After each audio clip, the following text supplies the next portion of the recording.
আমি এসেছি মাসি শাশুড়ির বাড়িতে, বিধাননগর। অনেক দিন ধরে ভাবছিলাম, বিয়ের পর 2 বছর ধরে ভাবছিলাম মাসির বাড়ি যাব, মাসি অনেক ডাকে কিন্তু আসা হয় না। মাসির ওই বাড়িতে গেছি ভাইয়ের বিয়েতে, কিন্তু এইখানে ফ্ল্যাটে আসা হয়নি একবারও। তো প্রথমবার এসেছি। এসে এই মেসোমশাইয়ের হারমোনিয়াম আছে, এই দেখে আমার যে এত আনন্দ হচ্ছে তা বলার কথা না। কেননা আমার নিজেরও হারমোনিয়াম ছিল, একটুখানি গান শিখেছিলাম, বেশি শেখার সুযোগ হয়নি। আমার নিজের পার্সোনাল হারমোনিয়াম বাবা কিনে দিয়েছিল, সারেগামাটুকু শিখেছিলাম। তারপরে 2-3টে গান তুলেছিলাম, তারপরে যে কোনো কারণে আর গান শেখা হয়নি।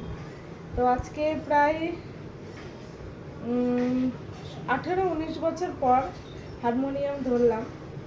তারপরে ওই সারেগামাটা পুরোটা আমি করতে পারলাম, এটাই আমার কাছে অনেক বড় পাওনা, অনেক বড় ব্যাপার আমার কাছে যে আমি আজকে 17-18 বছর পরে হারমোনিয়ামে হাত দিয়েছি।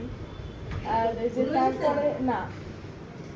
তারপরে এই যে সারেগামাটা করছি, বা এটুকু যে মনে আছে না, ভিডিও করছি। তো এইটাই আমার ভীষণ ভালো লাগছে, এত ভালো লাগছে যে এত বছর পর হারমোনিয়াম ধরে সারেগামাটা করে আমার বোঝাতে পারবো না, এত আনন্দিত হচ্ছি। আর এত বছর পর যেটুকু মনে আছে এটাও ভেবে খুব খুশি হচ্ছে।